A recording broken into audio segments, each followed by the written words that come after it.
and I only pay $50 in rent. Does that make you angry? Does that make you shiver in your boots? Does that make you want to punch me in my face? Somebody on here was so miserable to go report me. Now they gave me an eviction notice for 30 days. Congratulations, you played yourself. So the Welfare Fraud Department of Bay County came back to my house this morning. 7 o'clock this morning, by the way. I don't know, their hours suck for a Saturday for food stamps. Anyways, so pretty much I am facing 3 years in jail or $40,000 worth of welfare benefits I have to pay back.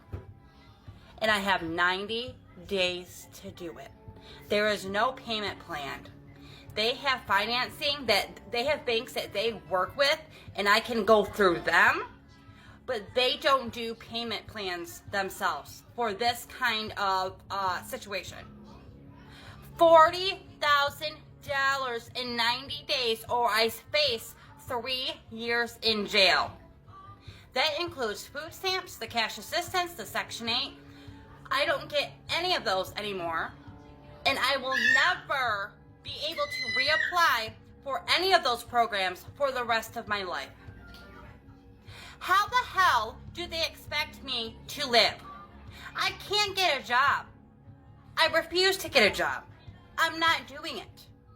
So they are going to have to figure something else out, because the taxpayers need to step up and support me and my 6 children. Okay, that is their job, not mine. I'm not going to jail, and I'm not paying you back.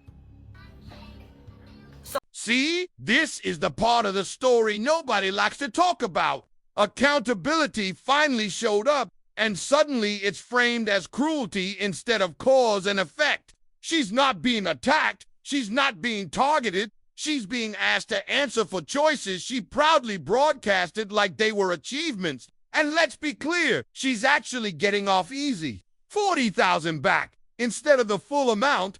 That's not if it isn't the consequences of her own actions. And right there, that single sentence tells you everything you need to know about this situation. Before we dive in, drop a comment. Are modern men more delusional, or is it the ladies? Hit like and subscribe so you don't miss what we expose next. Oppression! That's mercy! In any other context, especially if a man was involved, the word used wouldn't be unfair. It would be you knew the rules.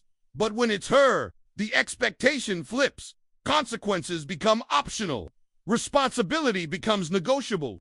What really stands out, though, is that even now, after eviction, after repayment demands, after reality hit theirs, still no spare reflection, no pause, no maybe I messed up. Instead, we get entitlement.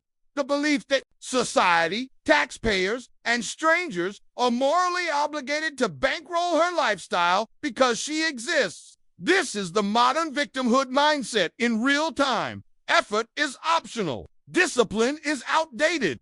And if things go wrong, the blame must land anywhere except the mirror.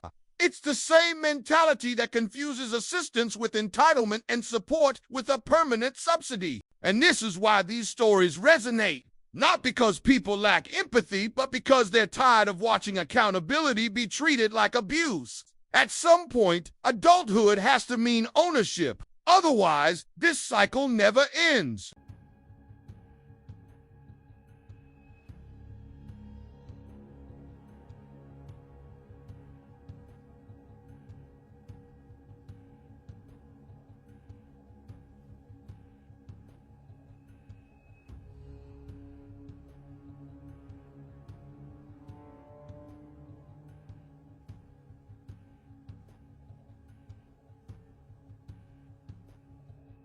These are the videos that I can't stand seeing on the internet.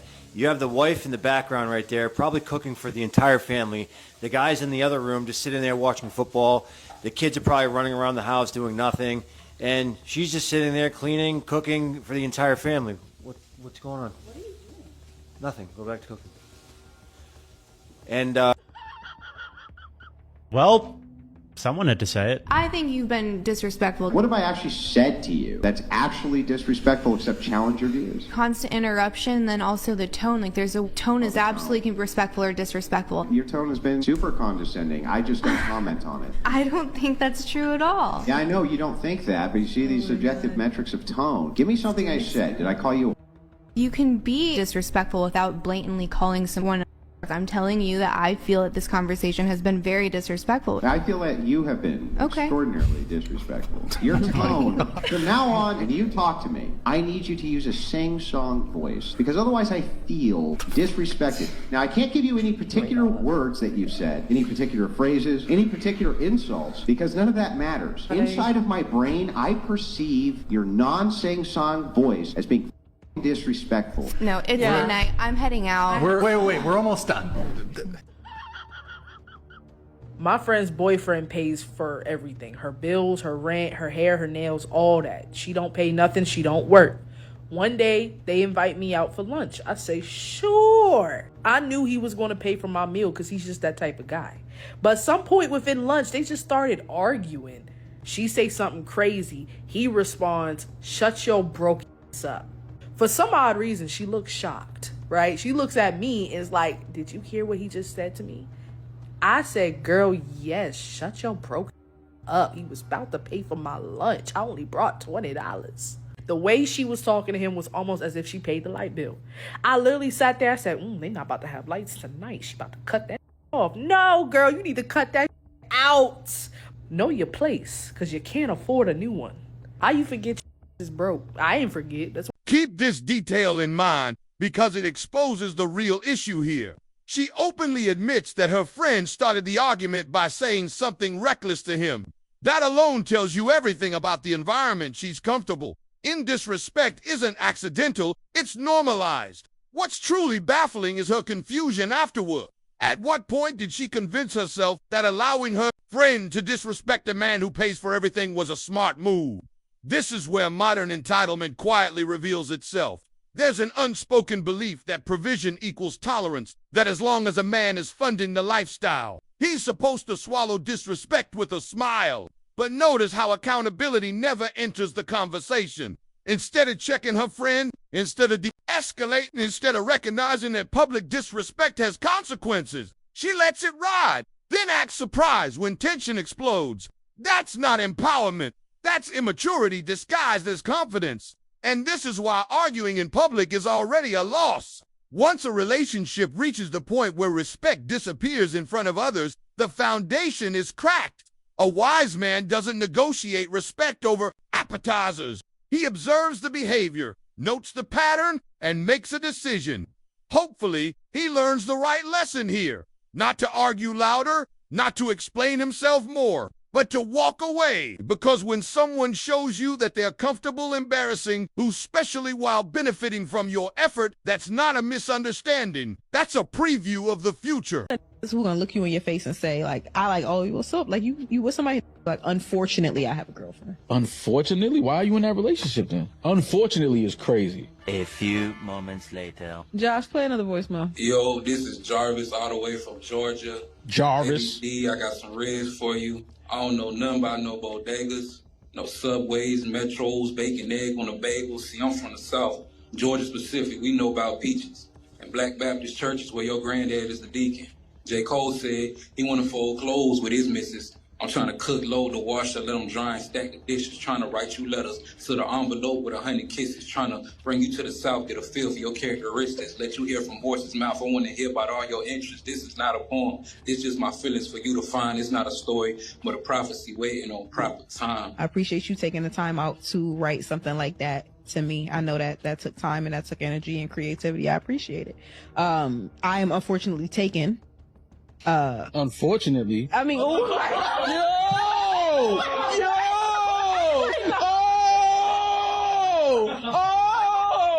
You see how fast? Yo, Peas, that wasn't 30 minutes. Yo, that's crazy. Unfortunately, you take it? Hold on. Nah, son. Nah, fam getting red wine reduction and all that. And this is where you going. Nah, sit down. Ain't no hold on. Nah. Unfortunately. My girlfriend has a friend who is a guy, and I might be just acting jealous and crazy about it, or I might be a total idiot and something's going on behind my back. Okay. So let's start with your girlfriend. Her name is? Marissa. Okay, and how long has she been your girlfriend? Since the beginning of this past summer. Okay, so a few months at least then. Yeah. Okay, and so she has a friend who is a dude. Yeah, Ryan. Okay, that was my next question. And so this guy works with her? Yeah, he just started there not too long ago, but he's in her department, so basically they see each other every day. Okay, and how often do you see her? I mean, we text and stuff every day, but how often do we go on dates or hang out? Mostly just on weekends. Okay, so your problem is you think your girlfriend and this friend who's a dude might be more than just friends. I don't know. Sometimes I feel like it, yeah.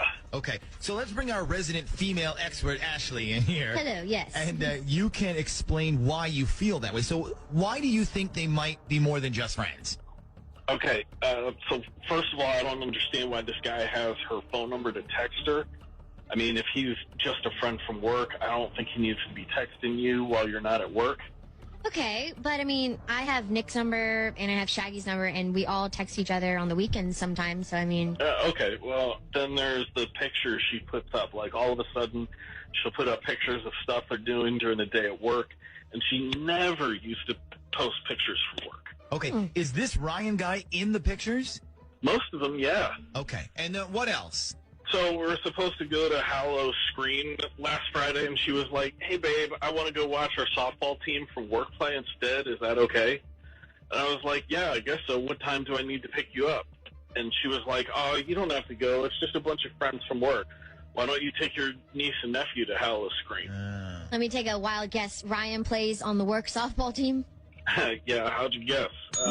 Also, I didn't know watching the game meant going out for drinks afterwards and not calling me back until the next day. Yeah, there might be some... You're not crazy, Ann. That instinct you're feeling exists for a reason. When behavior starts crossing obvious boundaries, confusion isn't insecurity, it's pattern recognition. Let's be honest about what's being described here. If she's canceling a planned date with you to spend time with another guy from work, a guy she's constantly texting, constantly posting, and constantly prioritizing, that's not just a friend energy. That's emotional investment shifting in real time, and emotional cheating always shows up before the physical side does. This is where modern dating gaslighting really kicks in. Men are told they're overthinking, controlling, or insecure for noticing blatant red flags. Meanwhile, loyalty is being redefined as silence. You're expected to ignore your intuition while she builds intimacy with someone else right in front of you. And notice the consistency here. It's not one message. It's not one hangout. It's repeated access, repeated attention, repeated excuses. That's not accidental. That's intentional. Nobody repeatedly chooses someone else's company over their partner unless something deeper is happening. The uncomfortable truth is this: when someone values you, they protect the relationship. They don't create situations that require constant explanations. They don't cancel dates to nurture friendships that clearly undermine trust. So no, you're not paranoid. You're responding to evidence. And the real mistake men make in these situations isn't noticing the signs. It's staying after the signs become undeniable. Straight men either have to accept micro-cheating and being cheated on, or be considered toxic, insecure, and controlling. Because what do you mean you have your butt cheeks on the internet for yourself? Because what do you mean you're posting a gym selfie to see your progress for yourself? What do you mean you have guys in your DMs asking you for dates and sending you money, but that's just how it is because you're an Instagram model and men need to accept this? Because what do you mean you have OnlyFans? And what do you mean you want to go on a girls trip where you turn off your location, where you don't communicate the entire trip, and you want to go with a bunch of your single friends? What do you mean you're sending provocative photos on Snapchat and there's no proof of it because it gets deleted? But again, that's just for you and your eyes only. What do you mean you spend hours on end getting outside validation from other men? But that's right. If your man actually calls you out on this behavior, or he feels uncomfortable, Now he is insecure, he's controlling, and he's, toxic, even though you're essentially cheating on him. So I just found out that in chess, they have a separate league for women. Why? In basketball, it makes sense. I'm gonna jump over you. In boxing, I get it. I can just... But in chess too, huh? So you're telling me it's official? You guys are stupid too, huh? Don't worry, honey cheeks, I looked into it. It has nothing to do with intelligence, just that the rules are a bit different. No difficult buttons, no bishops, no knights. As a matter of fact, women, close your ears for a second. Guys, they're just playing checkers. Now, what did you do to your ex-husband that led to that relationship ending? I probably withdrew love from him. But he hurts me. And you hurt him? Yeah, I guess I do. He doesn't seem like he cares, though. It doesn't even seem like it affects him. Of course he doesn't. Same strategy you use. He's just better at it. Because he's a man. He has no one to talk to about it, so he won't. He doesn't talk about anything. He's a man. If this video resonated with you, that's not by accident. These situations aren't rare anymore. They're becoming the norm. And more people are starting to notice the patterns for what they really are.